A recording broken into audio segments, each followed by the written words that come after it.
Hello everyone and welcome to my review for Jujutsu Kaisen chapter 221 titled Gain and Loss.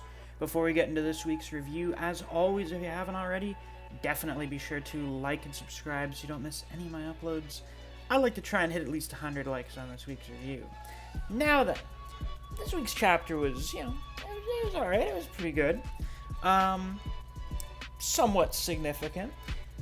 Not as significant as the Sukuna body swap, though.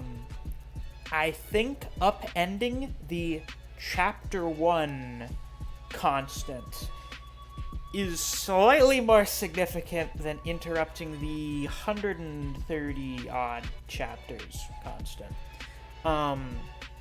Still kind of a big deal, though, you know? I'm not trying to downplay it. Unlike Gege, who spends the first, third of this chapter basically doing, a comedy routine of them trying to do this, proper setup for bringing Gojo back. Takaba thinks that they should put up, a fucking banner or something.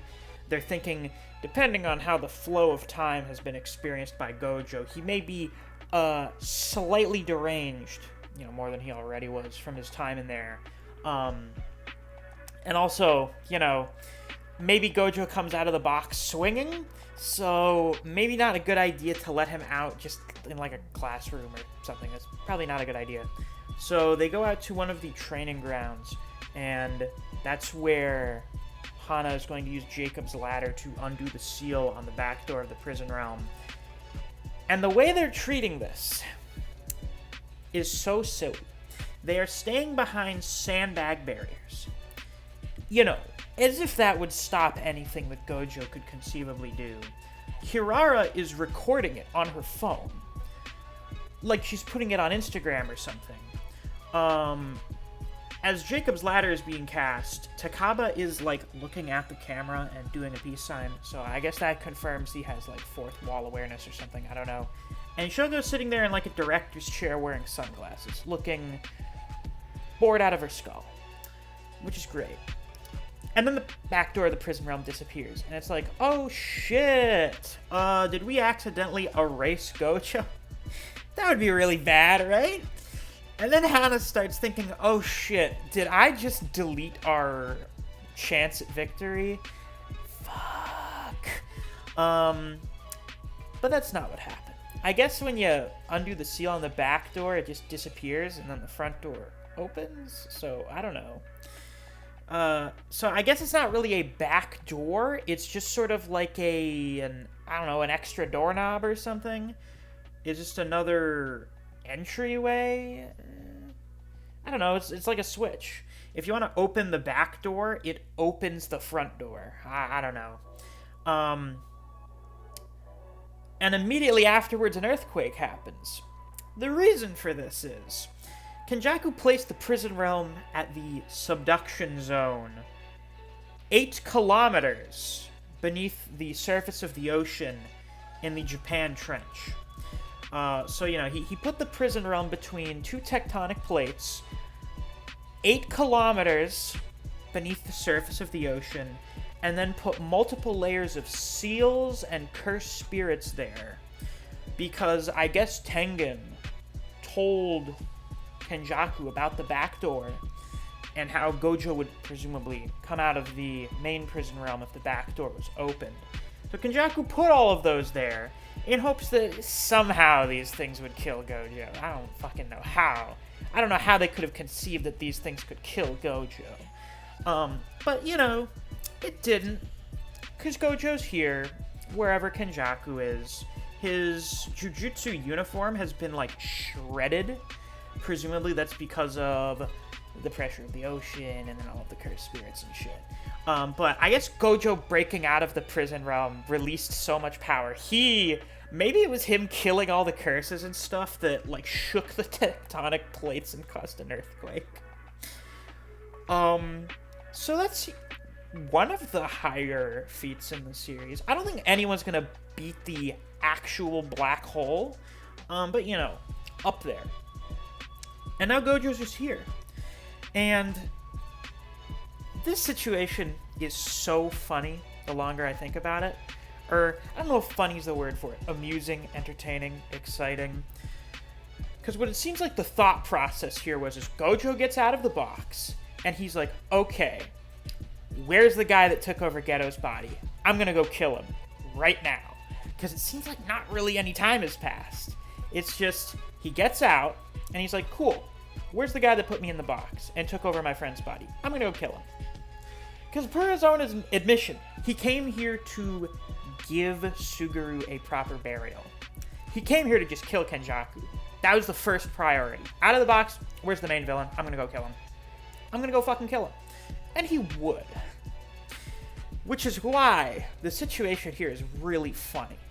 Because Kenjaku is always very smug and condescending and doesn't take people seriously at all. Even if they're really strong. So Kenjaku's here, like, joking around with Gojo. It's like, you finally got to relax for the first time in forever. How was it? So, you know, I guess joking is the way Kenjaku copes with anxiety. Because it's just like, Gojo's not having any of it. He's like, you're fucking joking right now? You should choose your words more carefully, because they're going to be your last. Unfortunately, they're not, because Sukuna shows up. Fortunately, Gojo doesn't have any big immediate reaction to Sukuna having taken over Megumi's body, which is good. Gojo, I think most of the time, is more level-headed than a lot of people give him credit for. Me included, in all honesty. I expected it to be a bit more of a big deal.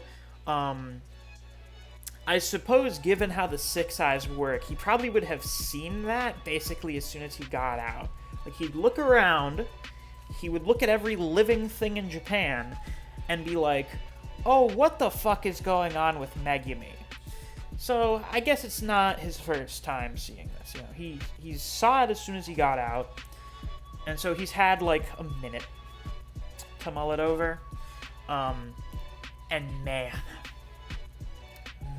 does he talk some mad shit to Sukuna. By the way, Kenjaku, sweating. Kenjaku doesn't really sweat that much. You know, he sweat during the Yuki fight. Because, you know, mass is strong. But here, it was just like, you really got saved by the skinnier teeth here. Shit, I wouldn't be surprised if the joking around he was doing was just to stall Gojo for like 5 seconds for Sukuna to show up. Because if he didn't, I think he would have been getting hit by a purple or something there. It's kind of hard to tell what exactly that glowing orb is at the center of the panel, but, you know. He would have not been feeling very nice if Sukuna didn't swoop in. So now we have the two top-of-the-verse characters clashing with each other. And, it's cool.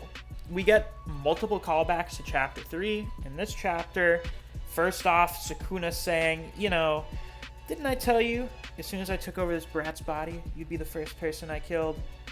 He ended up being a double liar, because he didn't take over Yuji's body, and he's already killed, like, 2 people. Yeah, 2 people prior to getting here. Assuming he didn't kill any other random people in the meantime. So, that's funny. And then Gojo goes about talking shit. Because when Sukuna tells him, oh yeah, I'm going to finish you off, he's like, you? A loser that had to run away from Yuji? Coming with your tail between your legs is pretty pathetic. Now, Gojo is the only person that can say these things to Sukuna. I am still not sure which of the two is stronger currently. I think there was a gap between Gojo and 15-Finger Sukuna and Shibuya. I don't think there's much of a gap anymore. If there still is, it's much smaller now. They're way more relative to each other at this point. Just Sukuna has so much broken shit at his disposal. It's not as haxed as Infinity, but it's disgusting. They're the two tops of the verse. They're the two strongest characters. It doesn't really matter which one gets the number 1 spot in this situation because they're so close to each other, but they're the two strongest characters. So only Gojo can shit-talk Sukuna. He is the only person on the face of the fucking earth that can do that. So it's really good that he's back, because, you know, if for like 2 months now, it's just been, it's over, it's done, it's game over, we're finished. And then Gojo gets out of the box, and we're so fucking back. We're so back. The pendulum swings back in our direction.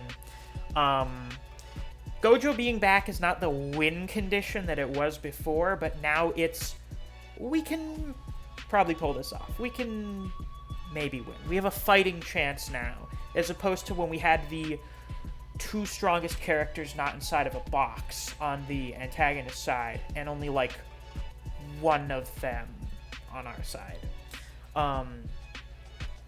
Naturally, Urayume gets kind of pissed at Gojo about this, and Gojo, oh my god, Gojo hits Urayume with this dollar store straight punch that's just an instant knockout. I remember looking at this, and I'm like, this is a really awkward looking punch. Was Gege kind of off his game here? No, because Gojo's not really throwing a punch. He's just kind of hitting his fist into Urayume. I know that doesn't sound like a difference, but you know, he's not putting his hips or his legs. He's not twisting into a punch. He's not pulling back his other arm. He is not putting any effort into this punch. He's literally just throwing his fist forward and instantly knocking out Urayume. Because he's fucking Gojo Satoru. He is the center of the universe. He is the guy. He's John Sorcery Fight. And we got we get the cool thing where Urayume's blood gets stopped by the infinity like an inch away from Gojo's face. It's great. It's wonderful. Now, these two don't fight here because Kenjaku says that Sukuna needs to make good on a promise to him. We don't know what that is yet, but Sukuna agrees to this. And also Gojo's like, yeah, you know, I got some other shit I should probably do in the meantime. Sukuna probably has some kind of binding vow with Kenjaku. But his reaction to this is so funny. I've never seen Gege draw a character like this before. I know Gege hates Gojo, but he really does give him, like, his best panels. Like, he hates the guy, but he always goes all out when it comes to doing stuff with Gojo. Because Gojo looks absolutely deranged here, talking about what a subservient little bitch Sukuna is being here. You know, saying how he's being obedient to someone who looks like they were wearing a handkerchief their mom knitted for them. I know that's slightly different from the TCB translation here, but apparently the one with the worst quality scan has the better translation. I don't know. But he looks so deranged here. And he is the only person that can do this.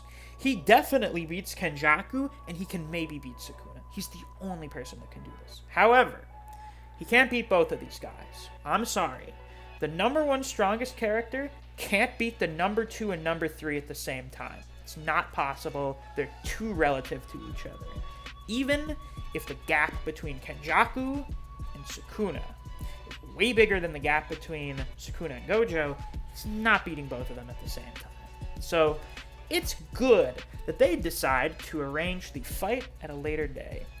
Also, we get a little bit of internal monologuing from Sukuna. It's the stuff Hirozu was talking about him knowing love and the solitude that comes with strength. He doesn't mind having to wait to fight Gojo. Now I'm curious, is what Sukuna wants a good fight, like just a good fight, or does he want to meet another person who is also the strongest? Because I don't think Sukuna has ever met and fought another person who is basically viewed as and views themselves as unbeatable and just a universe away from everyone else. It's probably going to be a very interesting experience for him. Now, Gojo decides to set the final battle's date, which is what he's doing here. He's giving us the date for the final battle of the series on December 24th, on Christmas Eve. Why? Because it really complicates things if Geto had 2 death anniversaries. So he's like, I'm just going to kill you on the same day I did last year. So, regardless of whatever year it is, the anniversary date is still the same. You know, I'm just picking this day out of convenience for Geto's government documentation. isn't that great. And when Kenjaku asks him, do you really think you can win?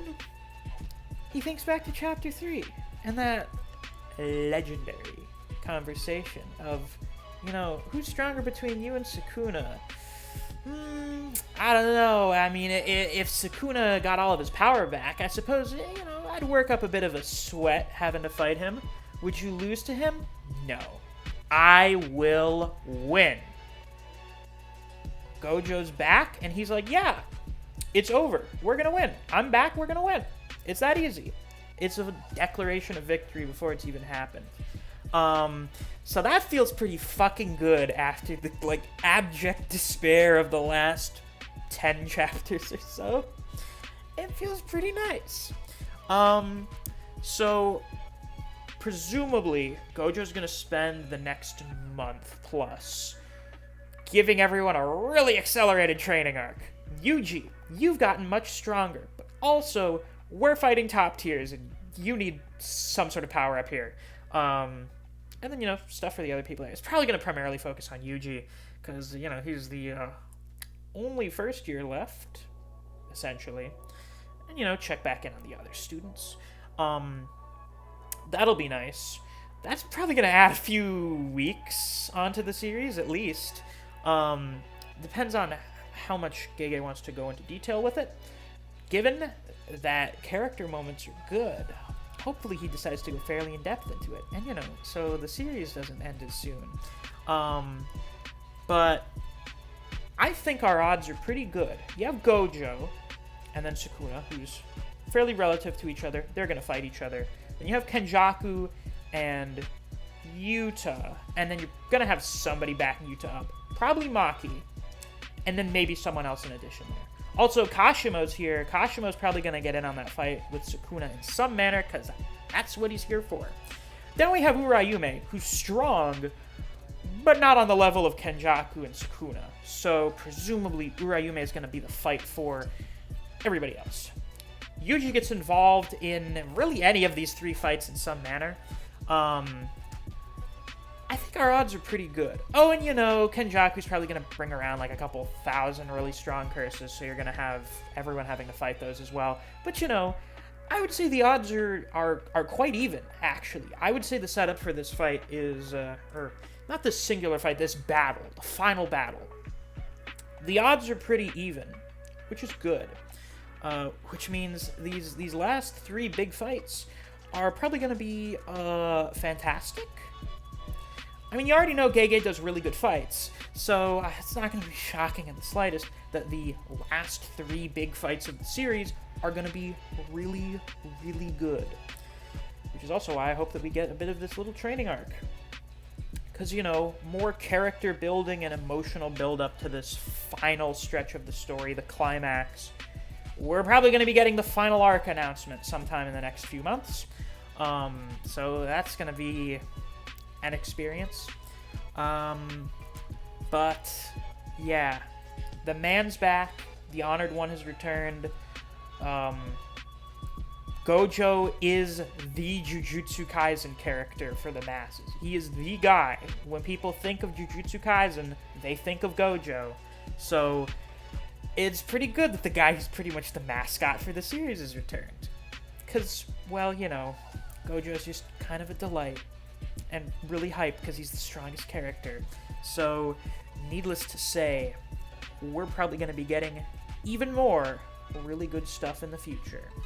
But with that, that's all I've got for this week's review. If you guys enjoyed, please be sure to like, comment, subscribe, and click that notification bell so you don't miss any of my uploads. I do Jujutsu Kaisen chapter reactions and reviews every week that we get a new chapter. If you enjoy discussing Jujutsu Kaisen with other people, or you just enjoy the content I produce on this channel, I highly suggest you check out my Discord server. I have a link to that down in the description. Thanks for watching. I'll see you guys around. Take care.